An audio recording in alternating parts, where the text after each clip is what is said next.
Assalamu alaikum, урматтуу кыргыз элим, урматтуу достор. Бүгүнкү кайрылуум. Бүгүнкү көрүп аткандай акыбалы өтө кыйын болуп атат. Илдет күндөн күнгө күчөп атат. Андан сырткары да бийликтин алсыздыгын көрүп атабыз. Буга чейин жакшы чараларды көрүшпөйт. Андан азыр бүгүнкү күндө элдердин баарын сын пикир айтып элдерге доомат тартып атышат. Мына көчө мурда күнү Кыргыз Республикасынын жогорку кеңешин көрүп атасыңар. Түнкү саат 11:30 чейин 120 депутаттын ичинен 30 гана депутат отуруп алып, каалагандай нары калчап, бери калчап, бир депутат 20дан 30тан кнопканы басып атышат. Бул мыйзам жол береби? Регламент жол береби? Төрага каяктуу карап отурду. Эмнеге мындайга жол берип атасыңар? Деги эле өзүңөр жогорку кеңештин депутаттары буга чейин эле кандай бизди шерменде кылып келдиңер? Эки ооз сөздү сүйлөй албайсыңар, жазып берген нерсени окуй албайсыңар. Уят кылып келдиңер. Жаңылбаган жак, чалынбаган туяк жок дейт. Бирок бир жолу жаңылды, эки жолу жаңылды. Но мамлекетти шерменде кылбадыңар силер. Кайсы бетиңер менен ушул сөз эркиндигине, ушул кечирип койгула мени, жанагы аялды чыгарып алып, кайра ошол мыйзамды өткөрдүңөр. Уят да. Канча деген 60тан ашык мыйзамды өткөрдүңөр. Уят да. Эмне үчүн силер түнкү саат 11:30 чейин башка маселелерди көтөрбөйсүңөр? Буга чейин мына коронавирус деген илдет күндөн күнгө күчөп атат. Эмне үчүн ошону чогулуп алып талкуулабайсыңар? Эмне үчүн ошого даярдыкларды буга чейин көргөн жоксуңар? Эмне үчүн бүгүнкү күнгө чейин чек ара маселесин карабайсыңар? Бүгүнкү күндө чек арада жашаган биздин бир туугандарыбыз жандардын ооздоруна тиштеп жашап атышат. Эмне үчүн жайыттарды чыргылып атасыңар? Эмне үчүн маселелерди чечпей атасыңар? Тоолуу региондордо электр энергия тармагында кандай чоң проблемалар бар? Кандай авариялык состоянияда мектептер бар контейнерде окуган? Көгөрүп кеткен авариялык состоянияда бала бакчалар бар. Канча жылдан бери бала бакча салынбай келаткан региондор бар. Эмнеге ошоло ойлонбойсуңар? Айтса эле жаман көрөсүңөр. Мына 30дан ашык өкмөт кетти. Эмнеге жетиштик биз? Бүгүнкү күндө Кыргызстандын тышкы карызы мына акыркы карантинде акча алган акчалар менен чогулуп 5 миллиард долларга чукул карызыбыз болду. Муну ким төлөйт? Ким ойлонот?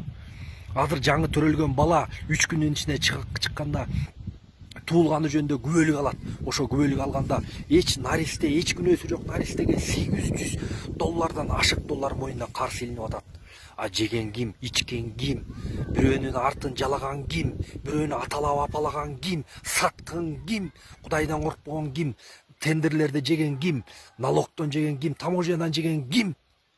Силерсиңер.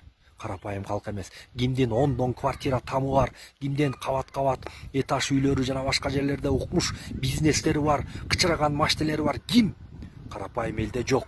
Карапайым эл бүгүнкү күндө жандардын ооздоруна жандарын байлап коюшуп, кредит деген балага кабылып, азыр мына кредиттерин төлөй албай, соодалары болбой өтө кыйналып атат. Аны ким айтат? Эмне үчүн түнкү саат 11:30 чейин элдин кредити жөнүндө сүйлөбөйсүңөр? Кредитин кантылып кутулуп беребиз деп. Эмнеге сүйлөбөйсүңөр? Эмне үчүн мигранттарыбыз четте жүрөт? Ошо канча деген жүздөгөн мигранттар мына бүгүнкү күнгө чейин кире албай, чек араларда ачка ооруп атышат. Аларды эмнеге ойлоп койбойсуңар? Башка мамлекеттер бир жаран үчүн эмне деген чараларды көрүп, эмне деген иштерди кылып атат. Айтса биз жаманбыз. Бул ким болду экен? Мунун артында ким турат деп. Биздин артыбызда эл турат, Кудай турат. Чындыкты айтканда чындык чыркырап кала берет экен. Урматтуу бийлик, эсиңер барда этеңерди жыйгыла. Эмне үчүн ушу бүгүнкү күнгө чейин 300 гана үй бүлө, ошолор гана силер гана тайраңдайсыңар? Башы ооруган оорун өлбөйт дейт. Силер маселе болбосо, проблема болбосо, башыңарда кредит болбосо, балдарыңардын баарын чет мамлекеттерде 20 000, 30 000 доллар төлөп, контракт төлөп окутуп атасыңар.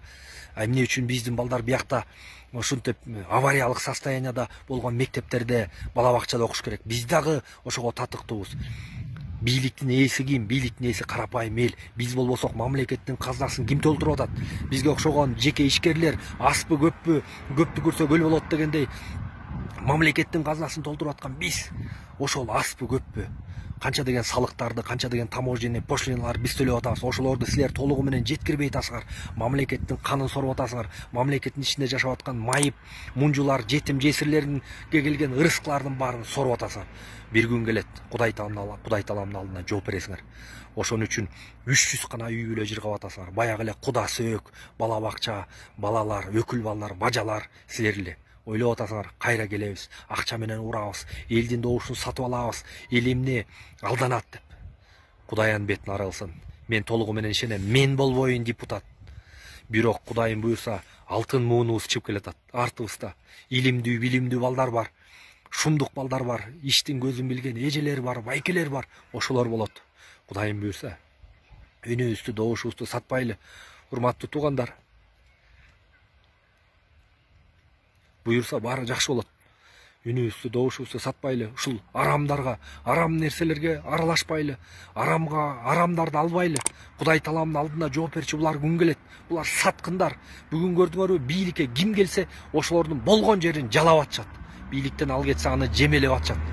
Кудай жеткирсин, урматтуу достор.